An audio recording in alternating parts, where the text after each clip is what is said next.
Hi friends, 8ാം ക്ലാസ്സിലെ basic science text ബുക്കിലെ origin of life, origin of living things എന്ന 8ാമത്തെ ചാപ്റ്ററാണ് ഇന്നത്തെ ക്ലാസ്സിലൂടെ നമ്മൾ ഡിസ്കസ് ചെയ്യാൻ പോകുന്നത്. അപ്പോൾ എല്ലാവർക്കും M4E ലേണിങ്ങിൻ്റെ പുതിയൊരു ക്ലാസ്സിലേക്ക് സ്വാഗതം. ജീവൻ്റെ ഉത്ഭവം, അതേപോലെ ജീവികളുടെ ഉത്ഭവം എന്നിവയെക്കുറിച്ചാണ് ഈ ക്ലാസ്സിൽ നമ്മൾ ഡിസ്കസ് ചെയ്യുന്നത്. It is believed that life emerged on Earth approximately 3.5 billion years ago. ഭൂമിയിൽ എപ്പോൾ മുതലാണ് ജീവൻ കണ്ടു തുടങ്ങിയത്, അല്ലെങ്കിൽ ഭൂമിയിൽ എപ്പോഴാണ് ജീവൻ ഉത്ഭവിച്ചത്? ഏകദേശം 3.5 ബില്യൺ വർഷങ്ങൾക്ക് മുൻപാണ് ഭൂമിയിൽ ജീവൻ ഉത്ഭവിച്ചതെന്നാണ് കരുതപ്പെടുന്നത്. Some of the early simple organisms carried out photosynthesis releasing oxygen, which eventually led to the evolution of more complex life forms. അതായത് ആദ്യം ജീവൻ ഉത്ഭവിച്ച സമയത്ത് വളരെ സിമ്പിളായിട്ടുള്ള ഓർഗാനിസംസ് ആണ് ഉണ്ടായിരുന്നത്, അതായത് ലഘുഘടനയുള്ള ഓർഗാനിസംസ്. അവർ ഫോട്ടോസിന്തസിസിലൂടെ ഓക്സിജനെ പുറന്തള്ളി അങ്ങനെ പയ്യെ കോംപ്ലക്സ് ആയിട്ടുള്ള ലൈഫ് ഫോംസ് ഇവോൾവ് ചെയ്ത് വരാനായിട്ട് തുടങ്ങി. പിന്നീട് എന്ത് സംഭവിച്ചു? ഓവർ ടൈം, അതായത് കാലം പോകുന്നതിനനുസരിച്ച് these complex organisms evolved into the diverse plant and animal species seen today. അങ്ങനെ ആദ്യം ലഘുഘടനയുള്ള ഓർഗാനിസംസിൽ നിന്നും കോംപ്ലക്സ് ഓർഗാനിസംസ് ഫോം ചെയ്തു. പിന്നീട് കാലം പോകുന്നതിനനുസരിച്ച് ഈ കോംപ്ലക്സ് ഓർഗാനിസംസ് ഇവോൾവ് ചെയ്ത് ഇന്ന് നമ്മൾ കാണുന്ന ഡൈവേഴ്സ് ആയിട്ടുള്ള അല്ലെങ്കിൽ വൈവിധ്യമാർന്ന പ്ലാന്റ്സും ആനിമൽ സ്പീഷീസുമായിട്ട് മാറി. മനസ്സിലായോ? ആദ്യം ഭൂമിയിൽ ജീവൻ ഉത്ഭവിച്ച സമയത്ത് സിമ്പിൾ ഓർഗാനിസംസ് ആണ് ഉണ്ടായിരുന്നത്, അല്ലെങ്കിൽ ലഘുഘടനയുള്ള ഓർഗാനിസംസ് ആണ് ഉണ്ടായിരുന്നത് എന്നാണ് കരുതപ്പെടുന്നത്. അതിൽ നിന്നാണ് ഇന്ന് നമ്മൾ കാണുന്ന പ്ലാന്റ്സും ആനിമൽ സ്പീഷീസും എല്ലാം ഇവോൾവ് ചെയ്ത് വന്നത്. മനസ്സിലായല്ലോ? ഇനി അടുത്തതായിട്ട് theories on the origin of life, ജീവൻ്റെ ഉത്ഭവത്തെക്കുറിച്ചുള്ള സിദ്ധാന്തങ്ങൾ ഏതൊക്കെയാണെന്ന് നോക്കാം. ഒന്നാമത്തേത് പാൻസ്പെർമിയ തിയറി, രണ്ടാമത്തേത് കെമിക്കൽ ഇവല്യൂഷൻ തിയറി. എന്താണ് panspermia theory? Life originated elsewhere in the universe and was accidentally transported to Earth in the form of microorganisms or spores. അതായത് ജീവൻ ഉത്ഭവിച്ചത് ഭൂമിയിലല്ല, പ്രപഞ്ചത്തിൻ്റെ മറ്റേതോ ഭാഗത്താണ്. അവിടെ നിന്നും വളരെ യാദൃശ്ചികമായി ഭൂമിയിലേക്ക് എത്തിക്കപ്പെട്ടതാണ് എന്ത്? ജീവൻ എന്ന് പറയുന്നത്. ഏത് രൂപത്തിലാണ് ഭൂമിയിലേക്ക് ലൈഫ് വന്നത്? മൈക്രോ ഓർഗാനിസത്തിൻ്റെയും സ്പോർസിൻ്റെയും രൂപത്തിൽ. ഇങ്ങനെയുള്ള മൈക്രോസ്കോപ്പിക് പാർട്ടിക്കിൾസിനെയാണ് എന്ത് വിളിക്കുന്നത്? പാൻസ്പെർമിയ എന്ന് പറയുന്നത്. അപ്പോൾ പാൻസ്പെർമിയ തിയറി അനുസരിച്ച് ലൈഫ് ഒറിജിനേറ്റ് ചെയ്തത്, അല്ലെങ്കിൽ ജീവൻ ഉത്ഭവിച്ചത് ഭൂമിയിലല്ല, പ്രപഞ്ചത്തിൻ്റെ മറ്റേതോ ഭാഗത്താണ്. അത് അവിടെ നിന്നും യാദൃശ്ചികമായി ഭൂമിയിലേക്ക് എത്തിക്കപ്പെട്ടതാണ്. ഓക്കെ, എന്താണ് കെമിക്കൽ ഇവല്യൂഷൻ തിയറി?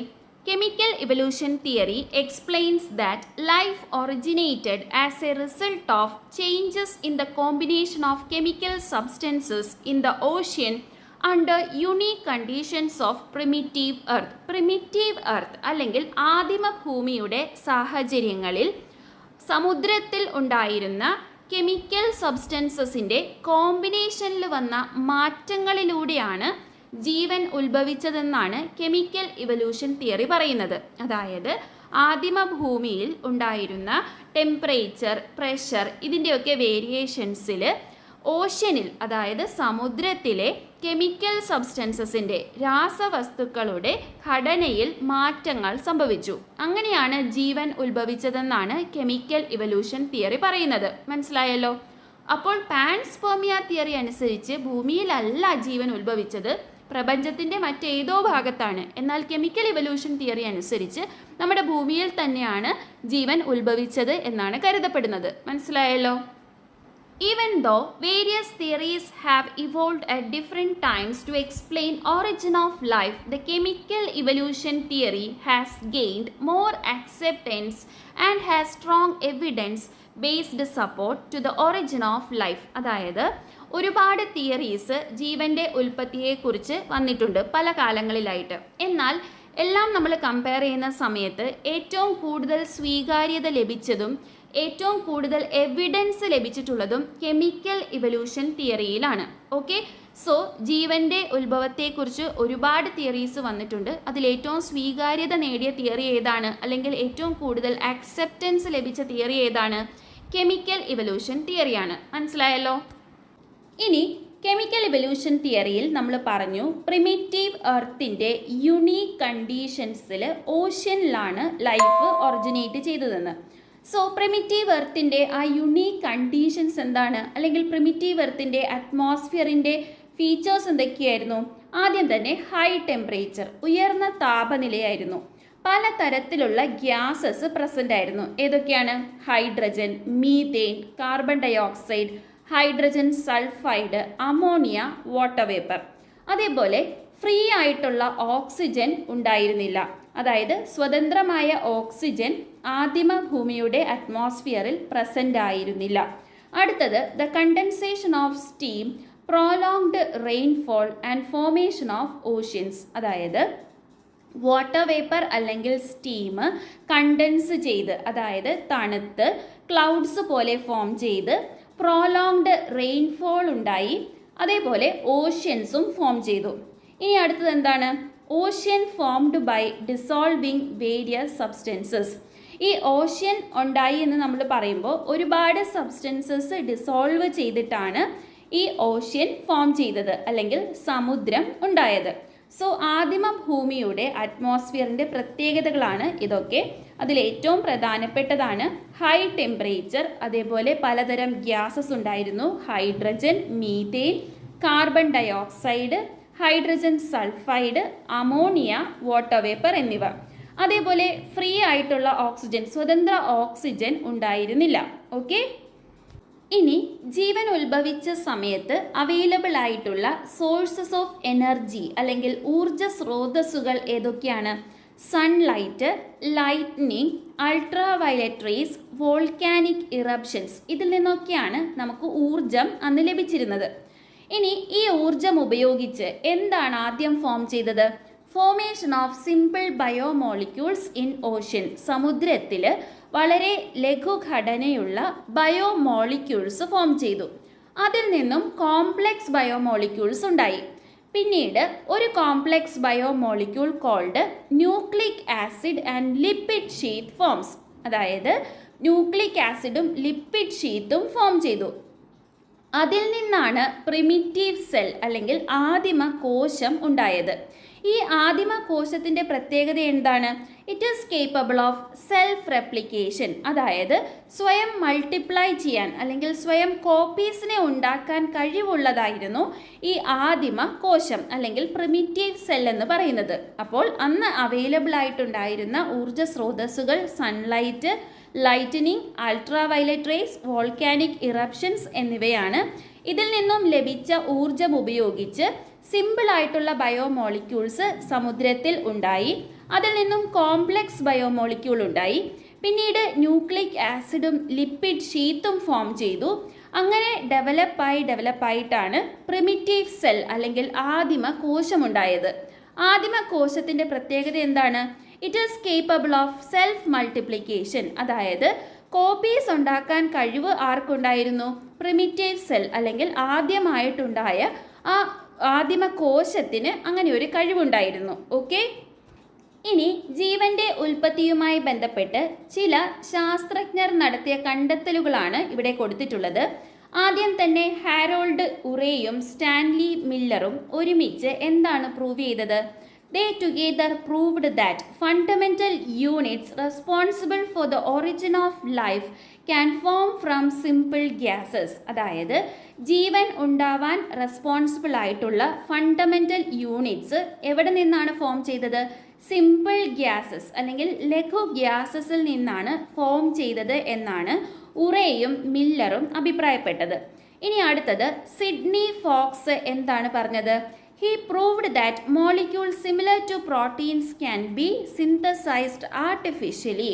പ്രോട്ടീൻസിന് സമാനമായ മോളിക്യൂൾസിനെ നമുക്ക് ആർട്ടിഫിഷ്യലി ഒരു ലബോറട്ടറിയിൽ സിന്തസൈസ് ചെയ്യാൻ പറ്റുമെന്നാണ് സിഡ്നി ഫോക്സ് പറഞ്ഞത്. ഇനി അടുത്തത് ജോവാൻ ഓറോ എന്താണ് പറഞ്ഞത്? Adenine, one of the key building blocks of nucleic acids, was artificially synthesised. അതായത് ന്യൂക്ലിക് ആസിഡ്സിൻ്റെ ഒരു ബിൽഡിംഗ് ബ്ലോക്കാണ് അഡനൈൻ എന്ന് പറയുന്നത്. ഈ അഡനൈനെ എന്തായിട്ട് സിന്തസൈസ് ചെയ്യാം? ആർട്ടിഫിഷ്യലി സിന്തസൈസ് ചെയ്യാം. ഒരു ലബോറട്ടറിയിൽ നമുക്ക് സിന്തസൈസ് ചെയ്യാൻ പറ്റുമെന്നാണ് ആര് കണ്ടെത്തിയത്? ജോവാൻ ഓറോ കണ്ടെത്തിയത്. സോ ഇതെല്ലാം ജീവൻ്റെ ഉത്ഭവവുമായി ബന്ധപ്പെട്ട് നടത്തിയ കണ്ടെത്തലുകളാണ്. ഓക്കെ, ഇനി there are several experimental evidences to substantiate chemical evolution theory. Chemical evolution തിയറിനെ പ്രൂവ് ചെയ്യുന്ന രീതിയിൽ ഒരുപാട് എക്സ്പെരിമെൻ്റൽ എവിഡൻസസ് ഒക്കെ ഉണ്ടായിട്ടുണ്ട്. അതായത് നമ്മൾ പാൻസ്പെർമിയ തിയറിയെക്കുറിച്ചും കെമിക്കൽ ഇവല്യൂഷൻ തിയറിയെക്കുറിച്ചും പഠിച്ചു അല്ലേ? ഇതുകൂടാതെ വേറെയും ഒരുപാട് തിയറീസൊക്കെ ഒരുപാട് ആളുകൾ പ്രപ്പോസ് ചെയ്തിരുന്നു. എന്നാൽ ഏറ്റവും കൂടുതൽ സ്വീകാര്യത ലഭിച്ചത് കെമിക്കൽ ഇവല്യൂഷൻ തിയറിക്കാണ്. എന്തുകൊണ്ടാണ്? അതിനെ സബ്സ്റ്റാൻഷിയേറ്റ് ചെയ്യുന്ന അല്ലെങ്കിൽ അതിനെ പ്രൂവ് ചെയ്യുന്ന പല എക്സ്പെരിമെൻ്റൽ എവിഡൻസസും ഉണ്ടായിട്ടുണ്ട്. Okay, the യുറേ Miller experiment in which atmosphere of primitive earth was recreated in laboratory is one of the remarkable experiments in the history of scientific expedition in evolution. അതായത് ഉറേ Miller എക്സ്പെരിമെൻറ്റിൽ primitive എർത്തിൻ്റെ atmosphere ഒരു ലബോറട്ടറിയിൽ create ചെയ്തിട്ടാണ് experiment ചെയ്തത്. അപ്പോൾ evolution അല്ലെങ്കിൽ ജീവൻ്റെ ഉത്ഭവത്തെക്കുറിച്ചുള്ള പഠനത്തെ ഏറ്റവും കൂടുതൽ സബ്സ്റ്റാൻഷിയേറ്റ് ചെയ്ത ഒരു എക്സ്പെരിമെൻ്റാണ് ഉറേ മില്ലർ എക്സ്പെരിമെൻറ്റ്. എന്തുകൊണ്ടാണ് അങ്ങനെ പറയുന്നത്? ആദിമ ഭൂമിയുടെ അന്തരീക്ഷത്തെ ഒരു ലബോറട്ടറിയിൽ ഉറേ മില്ലർ എക്സ്പെരിമെൻറ്റിൽ ക്രിയേറ്റ് ചെയ്തിരുന്നു അല്ലെങ്കിൽ റീക്രിയേറ്റ് ചെയ്തിരുന്നു. ഓക്കെ, സോ ഈ കാണുന്നതാണ് ഉറേ മില്ലർ എക്സ്പെരിമെൻ്റൽ സെറ്റപ്പ്. ഈ ഒരു എക്സ്പെരിമെൻ്റൽ സെറ്റപ്പിലൂടെ പ്രിമിറ്റീവ് എർത്തിൻ്റെ അറ്റ്മോസ്ഫറിക് കണ്ടീഷൻസ് ആണ് ഇവിടെ ലബോറട്ടറിയിൽ ക്രിയേറ്റ് ചെയ്യാൻ ശ്രമിച്ചിരിക്കുന്നത്. ഓക്കെ, സോ പ്രിമിറ്റീവ് എർത്തിൻ്റെ അറ്റ്മോസ്ഫിയറിൽ ഏതൊക്കെ ഗ്യാസസ് ആണ് ഉണ്ടായിരുന്നത്? Hydrogen, methane, ammonia, water vapour എന്നീ ഗ്യാസസ് ഉണ്ടായിരുന്നു അല്ലേ? ഈ സെയിം ഗ്യാസസിനെ ഈ ഒരു എക്സ്പെരിമെൻ്റൽ സെറ്റപ്പിൽ നമ്മളൊരു ക്ലോസ്ഡ് അപ്പാരറ്റസിൽ കൊണ്ടുവന്നിരിക്കുകയാണ്. അതേപോലെ പ്രിമിറ്റീവ് എർത്തിൻ്റെ അറ്റ്മോസ്ഫിയറിൽ ഉണ്ടായിരുന്ന എനർജി സോഴ്സസ് എന്തൊക്കെയായിരുന്നു?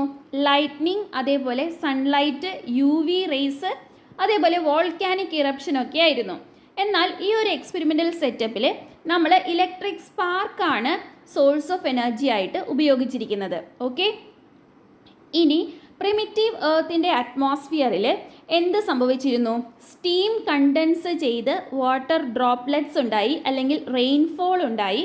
അതിൽ നിന്നും ഓഷ്യൻ ഫോം ചെയ്തു. ഓഷ്യനിൽ കെമിക്കൽ റിയാക്ഷൻസ് സംഭവിച്ചു, ബയോ മോളിക്യൂൾസ് ഫോം ചെയ്തു എന്നാണ് നമ്മൾ പഠിച്ചത് അല്ലേ? സോ ഇവിടെ ആ സെയിം സെറ്റപ്പ് കൊടുത്തിട്ടുണ്ട്. ഇവിടെ ഒരു കണ്ടൻസർ ഉണ്ട്, സ്റ്റീമിന് വേണ്ടിയിട്ട് ബോയിലിംഗ് വാട്ടർ പ്രൊവൈഡ് ചെയ്തിട്ടുണ്ട്. അങ്ങനെ water droplets containing biomolecules form ചെയ്യുകയാണ്. ഇവിടെ as a result of this experiment amino acids are formed.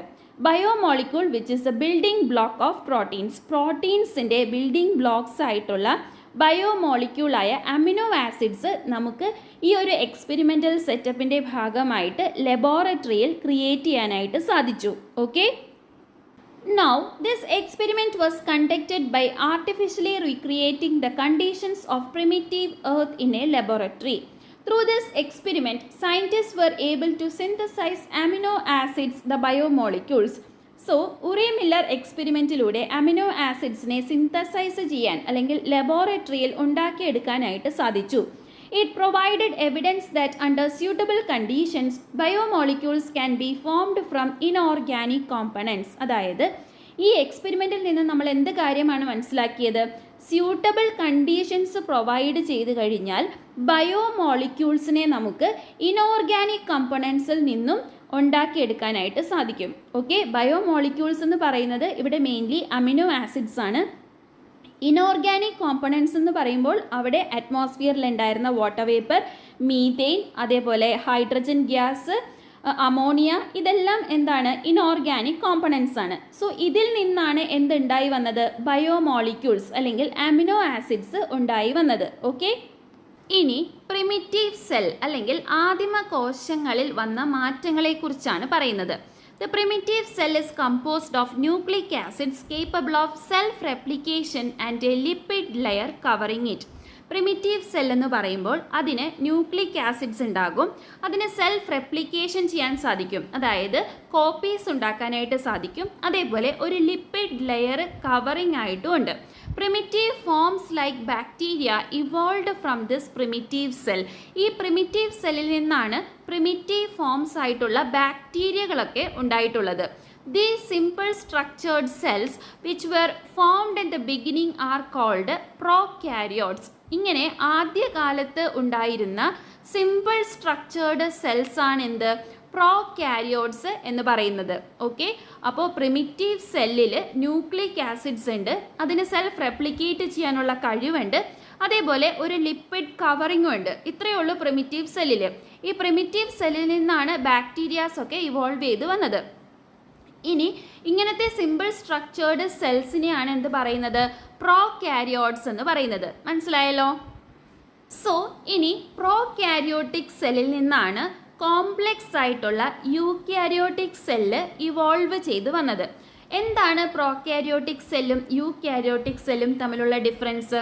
ഈ കാണുന്നതാണ് പ്രോകാരിയോട്ടിക് സെല്ല്, ഇതാണ് യൂക്യാരിയോട്ടിക് സെൽ. കാണുമ്പോൾ തന്നെ മനസ്സിലാവും പ്രോകാരിയോട്ടിക് സെല്ലിൻ്റെ സ്ട്രക്ചർ കുറച്ച് സിമ്പിളാണ്, എന്നാൽ യൂക്യാരിയോട്ടിക് സെല്ലിൻ്റെ സ്ട്രക്ചർ കുറച്ച് കോംപ്ലെക്സ് ആണ്. ഓക്കെ, പ്രോകാരിയോട്ടിക് സെല്ലിൽ ഫ്യൂ സെൽ ഓർഗനൽസ് മാത്രമേ ഉള്ളൂ, അതായത് വളരെ കുറച്ച് കോശാംഗങ്ങൾ മാത്രമേ പ്രോകാരിയോട്ടിക് സെല്ലിൽ കാണാനായിട്ട് സാധിക്കുകയുള്ളൂ. അതായത് സെല്ലിൻ്റെ ഉള്ളിൽ കാണപ്പെടുന്ന വസ്തുക്കളാണ് കോശാംഗങ്ങൾ എന്ന് പറയുന്നത്.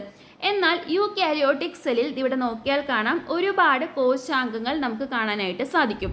ഇനി പ്രോകാരിയോട്ടിക് സെല്ലിലെ കോശാംഗങ്ങൾക്ക് മെംബ്രേനിയസ് കവറിംഗ് ഉണ്ടായിരിക്കില്ല, അതായത് കോശാംഗങ്ങൾ ഫ്രീ ആയിട്ട് സെല്ലിൻ്റെ ഉള്ളിൽ സസ്പെൻഡ് ചെയ്തിരിക്കുകയായിരിക്കും, അല്ലാതെ മെംബ്രെയിൻസ് ഒന്നുമില്ല. എന്നാൽ യൂക്യാരിയോട്ടിക് സെല്ലിൽ ഓർഗനൽസിന് കറക്റ്റായിട്ട് മെംബ്രേനിയസ് കവറിംഗ് ഉണ്ടായിരിക്കും. ഓക്കെ, ഇനി പ്രോകാരിയോട്ടിക് സെല്ലിൽ മെംബ്രെയിൻ ബൗണ്ട് ന്യൂക്ലിയസ് ആബ്സെൻ്റ് ആണ്, അതായത് ന്യൂക്ലിയസ് ഉണ്ട് പക്ഷെ അതിന് വെൽ ഡിഫൈൻഡ് മെംബ്രെയിൻ ഉണ്ടായിരിക്കില്ല. എന്നാൽ യൂക്യാരിയോട്ടിക് സെല്ലിൽ മെംബ്രെയിൻ ബൗണ്ട് ന്യൂക്ലിയസ് കാണാൻ സാധിക്കും. ഈ നടുക്ക് കാണുന്നതാണ് ന്യൂക്ലിയസ് എന്ന് പറയുന്നത്, അതിന് കൃത്യമായ മെംബ്രെയിൻ അല്ലെങ്കിൽ ആവരണം ഉണ്ടായിരിക്കും. ഓക്കെ, സോ പ്രോകാരിയോട്ടിക് സെല്ലും യൂക്യാരിയോട്ടിക് സെല്ലും തമ്മിലുള്ള ഡിഫറൻസ് മനസ്സിലായല്ലോ. ആദ്യം ഉണ്ടായത് പ്രോകാരിയോട്ടിക് സെല്ലാണ്, പ്രോകാരിയോട്ടിക് സെല്ലിൽ മാറ്റങ്ങൾ വന്നാണ് യൂക്യാരിയോട്ടിക് സെല്ല് ഡെവലപ്പായത്. ഓക്കെ, സോ നമ്മൾ ആദ്യം തന്നെ പറഞ്ഞു പ്രോകാരിയോട്ടിക് സെല്ല് ഇവോൾവ് ചെയ്തിട്ടാണ് യൂക്യാരിയോട്ടിക് സെല്ല് ഫോം ചെയ്തത്. അപ്പോൾ യൂക്യാരിയോട്ടിക് സെല്ല് ഫോം ചെയ്ത സമയത്ത് തന്നെ എല്ലാ സെൽ ഓർഗനൽസും ഉണ്ടായിരുന്നില്ല. പിന്നീട് പയ്യെ ഇവല്യൂഷനിലൂടെയാണ് ഇപ്പോഴുള്ള ഒരു എല്ലാ സെൽ ഓർഗനൽസോടു കൂടി യൂക്യാരിയോട്ടിക് സെല്ലിലേക്ക് എത്തുന്നത്. ഓക്കെ, സോ ഇവിടെ ആദ്യം കാണുന്ന ഈ യൂക്യാരിയോട്ടിക് സെല്ലിന് ഒരുപാട് സെൽ ഓർഗനൽസ് ഇല്ല. എന്നിട്ട് എന്താ സംഭവിക്കുന്നത്? ഈ യൂക്യാരിയോട്ടിക് സെല്ല് ഒരു ചെറിയ എയ്റോബിക് ബാക്ടീരിയനെ എൻഗൾഫ് ചെയ്യും അല്ലെങ്കിൽ വിഴുങ്ങും. അപ്പോൾ എന്ത് സംഭവിക്കും? Instead of digesting the small cell it provides protection. അതായത് ഇതിനെ ഡൈജസ്റ്റ് ചെയ്യുന്നതിന് പകരം എന്ത് ചെയ്യും? അതിനൊരു പ്രൊട്ടക്ഷൻ കൊടുത്ത് അവിടെ സൂക്ഷിക്കും. Gradually it transforms into mitochondria. അങ്ങനെ ഈ യൂക്യാരിയോട്ടിക് സെല്ല് വിഴുങ്ങിയ എയ്റോബിക് ബാക്ടീരിയം എന്തായിട്ട് മാറും? പയ്യെ പയ്യെ മൈറ്റോകോൺട്രിയ എന്ന് പറയുന്ന സെൽ ഓർഗനലായിട്ട് മാറും. അങ്ങനെയാണ് യൂക്യാരിയോട്ടിക് സെല്ലിൻ്റെ ഉള്ളിൽ സെൽ ഓർഗനലായിട്ടുള്ള മൈറ്റോകോൺട്രിയ ഉണ്ടാകുന്നത്. ഓക്കെ, അതേപോലെ engulfing A small photosynthetic bacterium, ഒരു ചെറിയ ഫോട്ടോസിന്തറ്റിക് ബാക്ടീരിയത്തിനെ യൂക്യാരിയോട്ടിക് സെല്ല് വിഴുങ്ങിയപ്പോൾ എന്ത് സംഭവിച്ചു? Instead of digesting the photosynthetic bacterium, it provides protection and gradually it forms into a chloroplast. ആ വിഴുങ്ങിയ ഫോട്ടോസിന്തറ്റിക് ബാക്ടീരിയത്തെ ഡൈജസ്റ്റ് ചെയ്യുന്നതിന് പകരം എന്ത് ചെയ്തു? അതിന് പ്രൊട്ടക്ഷൻ കൊടുത്തു. പിന്നീട് അതെന്തായിട്ട് മാറി? ക്ലോറോപ്ലാസ്റ്റ് എന്ന് പറയുന്ന സെൽ ഓർഗനലായിട്ട് മാറി. സോ എങ്ങനെയാണ് യൂക്യാരിയോട്ടിക് സെല്ലിൽ മൈറ്റോകോൺട്രിയ എന്ന സെൽ ഓർഗനൽ വന്നത്, അതേപോലെ ക്ലോറോപ്ലാസ്റ്റ് എന്ന സെൽ ഓർഗനൽ വന്നത് എന്ന് മനസ്സിലായില്ലേ? ഇങ്ങനെ പ്രോകാരിയോട്ടിക് സെല്ലിൽ നിന്നും ഇവോൾവ് ആയിട്ടാണ് യൂക്യാരിയോട്ടിക് സെല്ലിലേക്ക് നമ്മൾ എത്തിയത്. Okay, now in prokaryotes genetic material is scattered within the cytoplasm. നമ്മൾ നേരത്തെ കണ്ടു പ്രോകാരിയോട്ടിക് സെല്ലിൻ്റെ ഉള്ളിൽ ജനറ്റിക് മെറ്റീരിയൽ ഇങ്ങനെ സ്കാറ്റർ ചെയ്ത് കിടക്കുകയാണ്. Okay, as part of evolutionary പ്രോസസ്സിൻ്റെ ഭാഗമായിട്ട് the formation of nuclear membrane was key feature of eukaryotic cell. അതായത് യൂക്യാരിയോട്ടിക് സെല്ലിലേക്കുള്ള ഇവല്യൂഷണറി പ്രോസസ്സിലെ ഏറ്റവും കീ ഫീച്ചർ എന്തായിരുന്നു? ഒരു ന്യൂക്ലിയർ മെംബ്രെയിൻ ഫോം ചെയ്യുക എന്നതായിരുന്നു. പ്രോക്യാരിയോട്സിന് ന്യൂക്ലിയസ് ഉണ്ടായിരുന്നു, എന്നാൽ ന്യൂക്ലിയസിന് മെംബ്രെയിൻ ഉണ്ടായിരുന്നില്ല. സോ യൂക്യാരിയോട്സിലേക്ക് ഇവോൾവ് ചെയ്യുന്ന സമയത്ത് ഏറ്റവും ഇമ്പോർട്ടൻ്റ് ആയിട്ടുള്ള ഒരു കീ ഫീച്ചർ എന്തായിരുന്നു? ന്യൂക്ലിയർ മെംബ്രെയിൻ ഫോം ചെയ്യുക എന്നുള്ളതായിരുന്നു. Additionally membrane bound organelles were evolve. അതിനുശേഷമാണ് മെംബ്രെയിൻസ് ഉള്ള ഓർഗനൽസ്, അതായത് കോശാംഗങ്ങൾ ഇവോൾവ് ചെയ്യാനായിട്ട് തുടങ്ങിയത്. Enabling them to perform specialised functions. So ഒരു കോശത്തിൻ്റെ ഉള്ളിലുള്ള കോശാംഗങ്ങൾക്ക് പ്രത്യേകം ഫങ്ഷൻസ് ഉണ്ട്. സോ കോശാംഗങ്ങളും കൂടി ഡെവലപ്പായി വന്നതിന് ശേഷമാണ് സെല്ലിന് അതിൻ്റെ എല്ലാ ഫങ്ഷൻസും കറക്റ്റായിട്ട് പെർഫോം ചെയ്യാനായിട്ട് സാധിച്ചത്. മനസ്സിലായല്ലോ? ഇനി around 3.8 billion years ago primitive living cells were formed from the molecules present in earth's ocean. ഭൂമിയിലെ സമുദ്രങ്ങളിലുണ്ടായിരുന്ന മോളിക്യൂൾസിൽ നിന്നാണ് പ്രിമിറ്റീവ് ലിവിംഗ് സെൽസ് ഫോം ചെയ്തത്. എപ്പോഴാണ്? ഏകദേശം 3.8 ബില്യൺ വർഷങ്ങൾക്ക് മുൻപ്. സോ ആദ്യം ഫോം ചെയ്തത് പ്രിമിറ്റീവ് ലിവിംഗ് സെൽസ് ആണ്.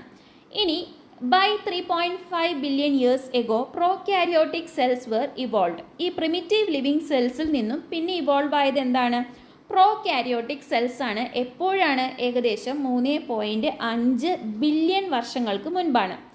ഇനി approximately 2.5 billion years ago occurrence of photosynthesis led to the release of oxygen into the atmosphere.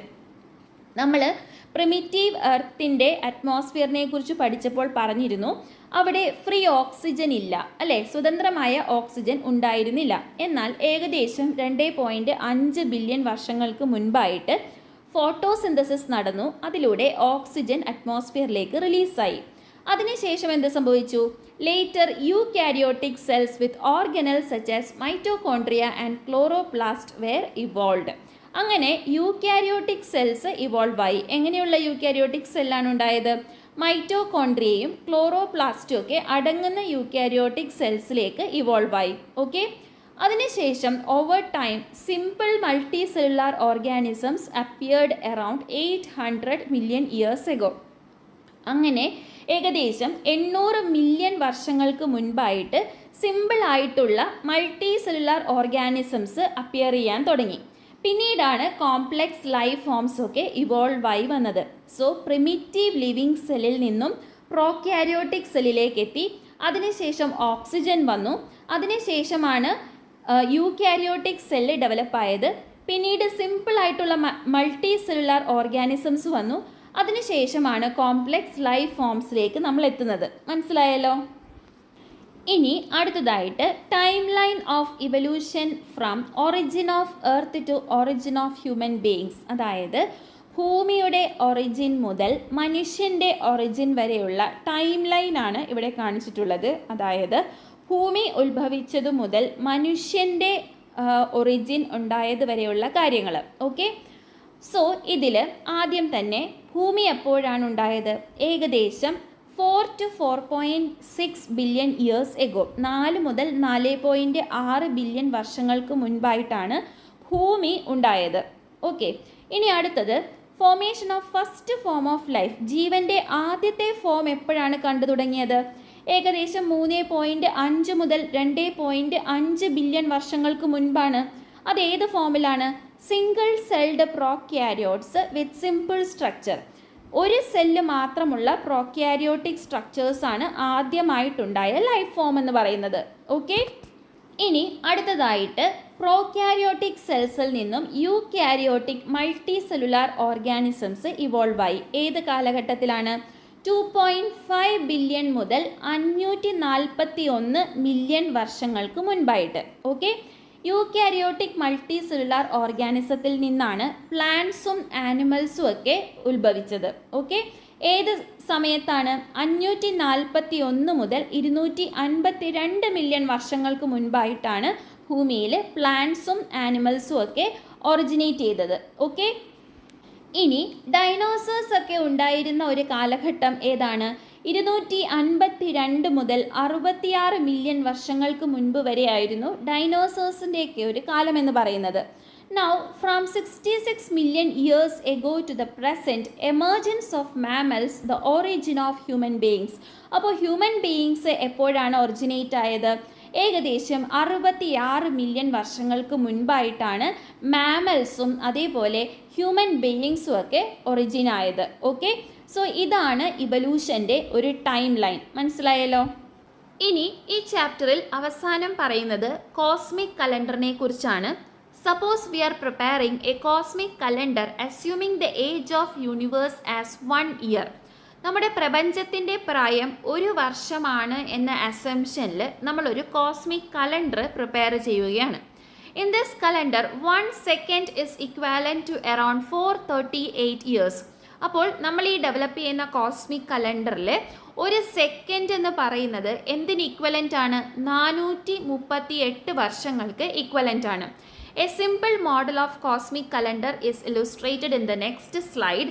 Analyze it on the basis of indicators and record your inferences. അപ്പോൾ ഈ കാണുന്നത് ഒരു cosmic കലണ്ടറാണ്. ഈ calendar പ്രകാരം universe ഉണ്ടായത് എപ്പോഴാണ്? ജാനുവരി 1-ാം തീയതി വെളുപ്പിന് 12 മണിക്കാണ് യൂണിവേഴ്സ് ഉണ്ടായിട്ടുള്ളത്. അതേപോലെ ഓരോ കാര്യങ്ങളും ഏത് സമയത്താണ് സംഭവിച്ചത് എന്നുള്ളതാണ് ഈ ഒരു കോസ്മിക് കലണ്ടറിൽ കാണിച്ചിരിക്കുന്നത്. ഇത് ജസ്റ്റ് നിങ്ങളൊന്ന് വായിച്ചു നോക്കിയാൽ മതി. അപ്പോൾ ഇവല്യൂഷനെ കുറിച്ചാണ് നമ്മൾ ഈ ചാപ്റ്ററിൽ പഠിച്ചത് അല്ലേ? പ്രിമിറ്റീവ് സെല്ലിൽ നിന്നും നമ്മൾ ഇന്ന് കാണുന്ന മനുഷ്യരും മൃഗങ്ങളും പ്ലാന്റ്സും ഒക്കെ എങ്ങനെ ഉണ്ടായി വന്നു എന്നുള്ളതിനെക്കുറിച്ച് ഡീറ്റെയിൽസ് ആണ് ഈ ചാപ്റ്ററിൽ നമ്മൾ ഡിസ്കസ് ചെയ്തത്. എല്ലാവർക്കും ഈ ചാപ്റ്റർ മനസ്സിലായി എന്ന് വിചാരിക്കുന്നു. നിങ്ങളുടെ അഭിപ്രായങ്ങളും നിർദ്ദേശങ്ങളും കമൻറ്റായി അറിയിക്കാൻ മറക്കരുത്. അതുപോലെ തന്നെ ഇതുവരെ നമ്മുടെ ചാനൽ സബ്സ്ക്രൈബ് ചെയ്തിട്ടില്ലാത്ത കൂട്ടുകാർ എന്തായാലും ചാനലൊന്ന് സബ്സ്ക്രൈബ് ചെയ്ത് സപ്പോർട്ട് ചെയ്യണം. അതോടൊപ്പം തന്നെ വീഡിയോയുടെ ലിങ്ക് നിങ്ങളുടെ ഫ്രണ്ട്സിന് ഷെയർ ചെയ്ത് കൊടുക്കാനും മറക്കരുത്. സോ മറ്റൊരു വീഡിയോയിൽ കാണുന്നത് വരെ താങ്ക് യു ഫ്രണ്ട്സ്.